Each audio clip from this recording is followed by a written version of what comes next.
parti pour l'actualité en français. Sur la chaîne des valeurs, voici les titres. L'Institut social d'hygiène de Dakar dans le dur, le plateau médical dans une situation pathétique en sit-in. Ce vendredi, les travailleurs ont dénoncé le mutisme de la direction générale qui ferme sa porte aux journalistes. Grand rassemblement à la place de la nation. Les forces vives de la nation réussissent le pari de la mobilisation et c'est une entité qui lutte contre le troisième mandat de Macky Sall et la judiciarisation de la politique au Sénégal.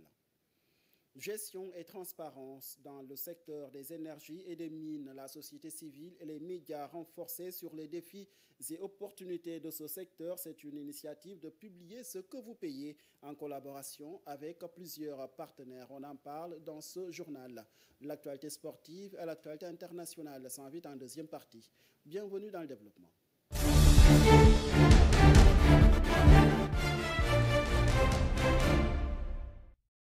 Bonsoir, c'est une marée humaine qui a pris d'assaut la place de la nation ce vendredi. La F24 réussit le pari de la mobilisation forte de ses 192 membres, associations, mouvements et partis politiques confondus.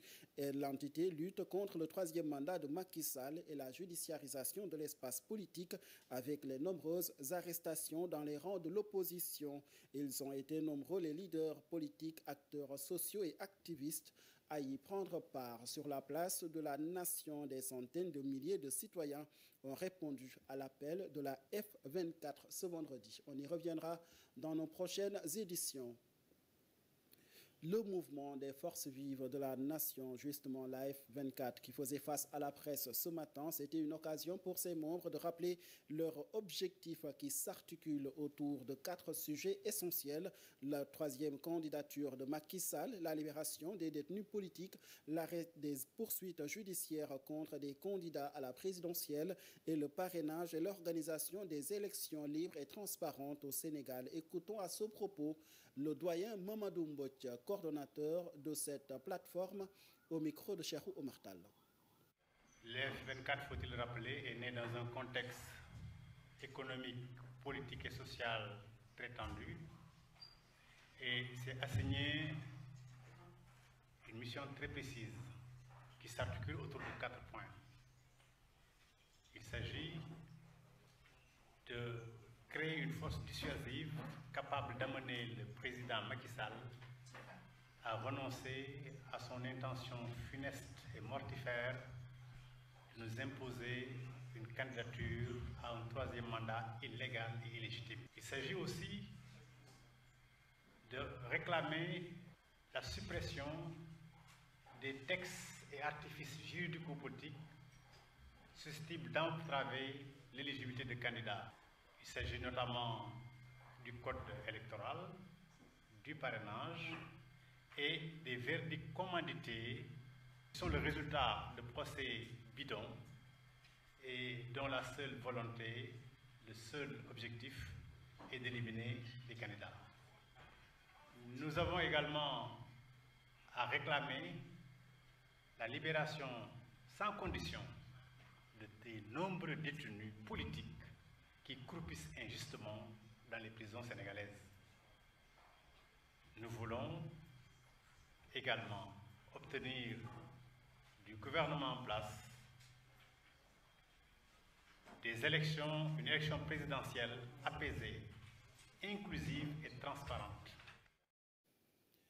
Un mot de justice à présent. Le juge d'instruction du deuxième cabinet a suivi finalement le procureur de la République dans son réquisitoire introductif dans l'affaire Oustaz Hassan Seck. Le prêcheur de la Sen TV vient d'être inculpé pour violation des articles 80 et 95 du Code pénal et de l'article 139 du Code de procédure pénale selon son avocat.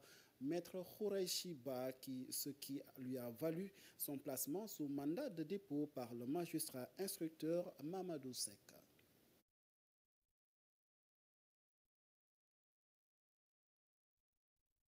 à retenir de la conférence de presse animée hier dans l'après-midi par le président de l'Union nationale des chambres de commerce, d'industrie et d'agriculture du Sénégal, Serigne Mboup, pour qui le ministre du Commerce a violé la loi et le règlement dans la tenue d'une assemblée générale d'information. Suivons ses propos.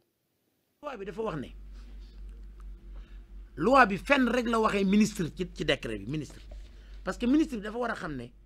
Dans tout le décret, la loi a prononcé une seule fois le ministre, parce que le ministre doit savoir qu'on est une institution et nous avons que le ministre en tutelle. Et qu'est-ce qu'il doit faire? Contrôler l'égalité. Mais il ne peut pas nous donner des instructions à faire. Et si les choses ne sont pas légales, il peut le dire. Même si je refusais cela, il peut m'amener au tribunal, mais il ne peut pas refuser le décret. La loi est là et on parle de décret. Si tout a été élucidé dans le décret, on en saurait davantage. Au niveau des maires, s'ils ne font pas bien le travail, le ministre peut leur ordonner, vous savez ce qu'on lui a confié, c'est-à-dire à la fin des élections décembre, 4 mois après, il doit réunir les présidents pour élire un bureau et aussi d'assister aux réunions et approuver les budgets. C'est uniquement cela que j'ai vu dans les décrets. Il a été notifié de tenir une réunion extraordinaire pour élire un nouveau bureau. Mais le ministre, tout en sachant que cela ne réside pas dans le décret, il devrait leur notifier que c'est impossible parce que c'est ça la démarche de quelqu'un qui contrôle l'égalité. Et par rapport à ce que je dis, qu'il vienne ou bien qu'il envoie quelqu'un qu'on en parle. Mais il n'a pas fait cela. Il fait de la négociation en nous appelant en réunion. En tant que ministre de la République, on lui doit du respect. Mais devant lui, il y a eu des insultes devant son bureau, ce qui est anormal. Mais deful loolu dafa nekk di masla.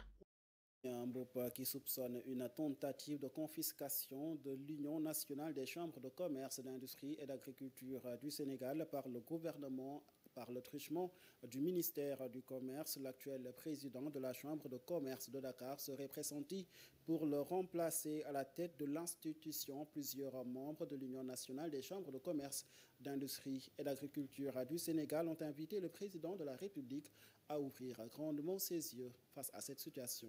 Suivons quelques propos. Quand même que cette farce a trop duré.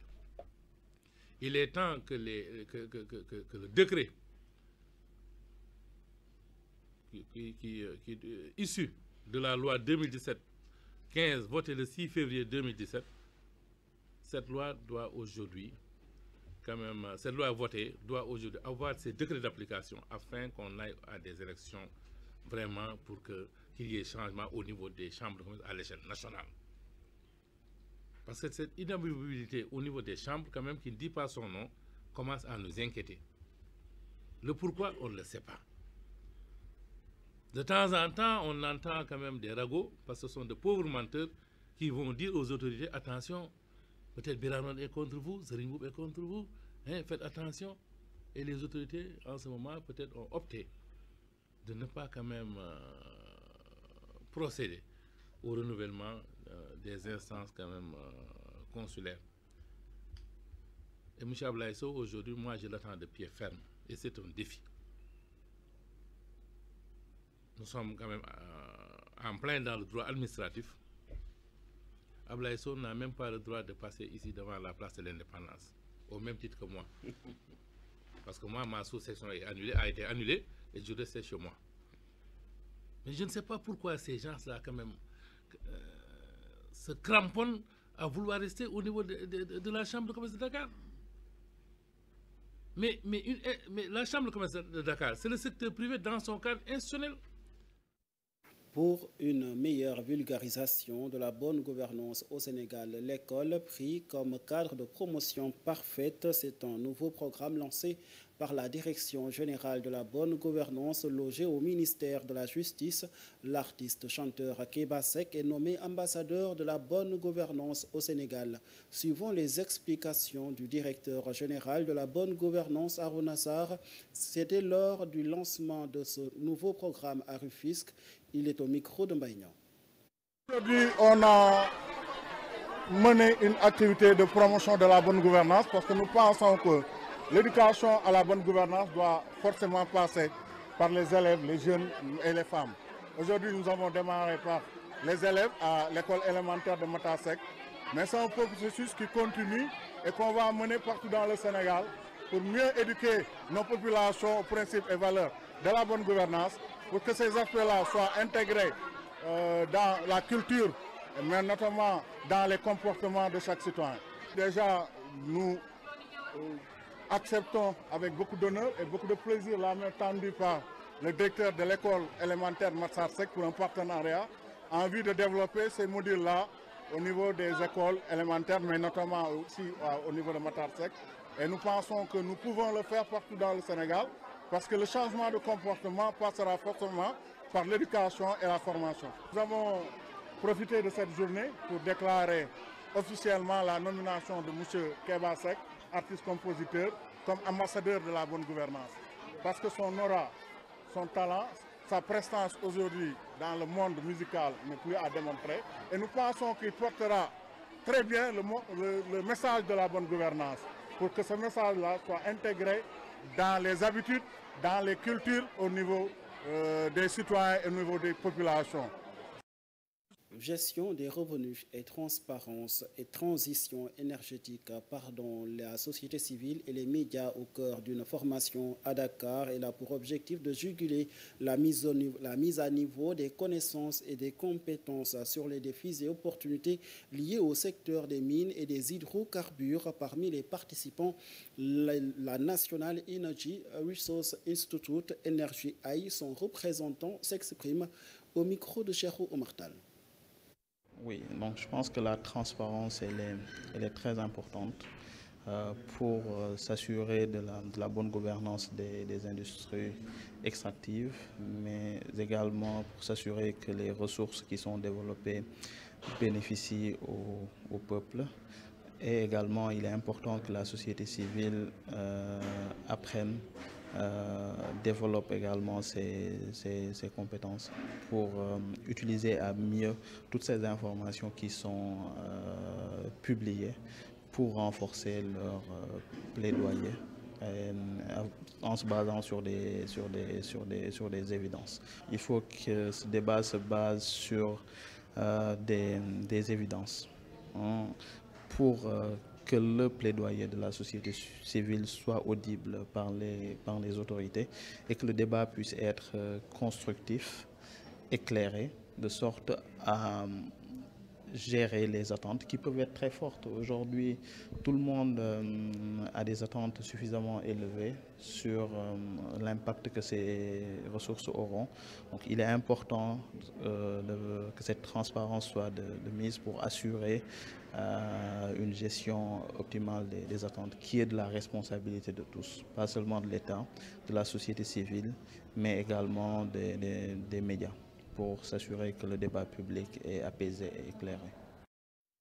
En prélude du Forum international de l'Afrique gagnante prévu dans ce mois de mai, plus de 500 jeunes étudiants à Dakar participent au Grand Oral de l'Afrique des solutions et le patriotisme économique, une initiative du Conseil international des managers africains en partenariat avec la Banque africaine de développement.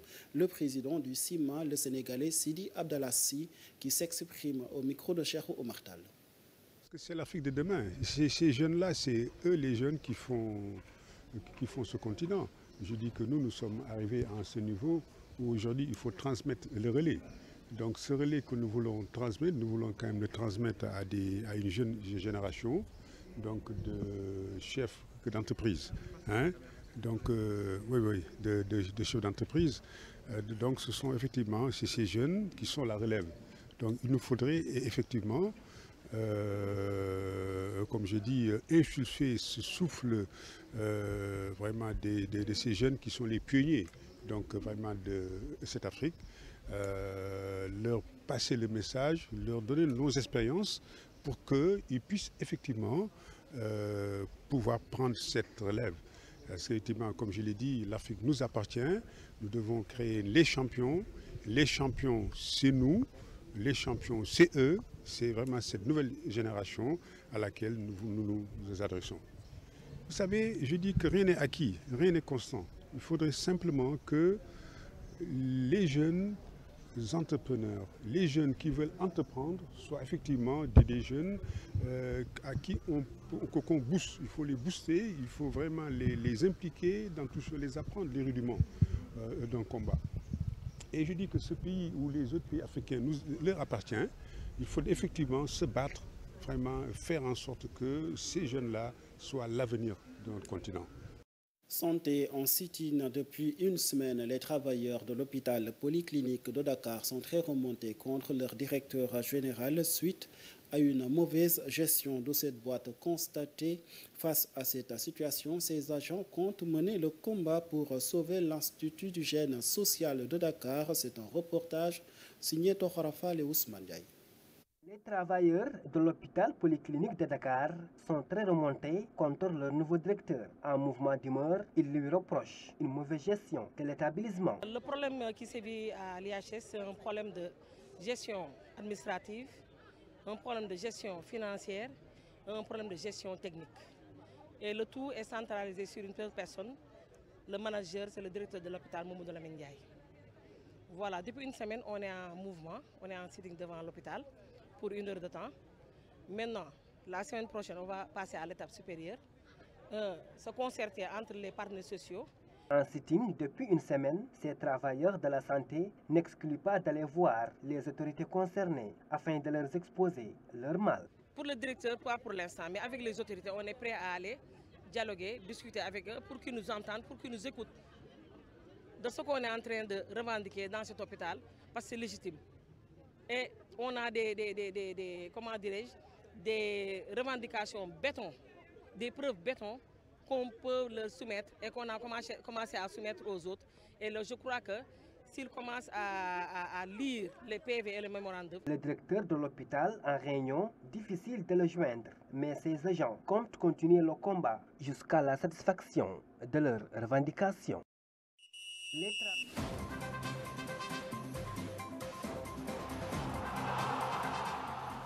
En sport, on parle de la Coupe d'Afrique des moins de 17 ans. Le tableau des demi-finales désormais connu, le Sénégal qui fera face au Burkina Faso en Europa League. Joué ce jeudi, le FC Séville et la Juventus de Turin ont partagé le point du nul au moment où l'AS Rome s'imposait devant le Bayer Leverkusen. On parlera aussi de la reprise des championnats ce week-end en Europe comme au Sénégal, le tout avec Alioune Seck.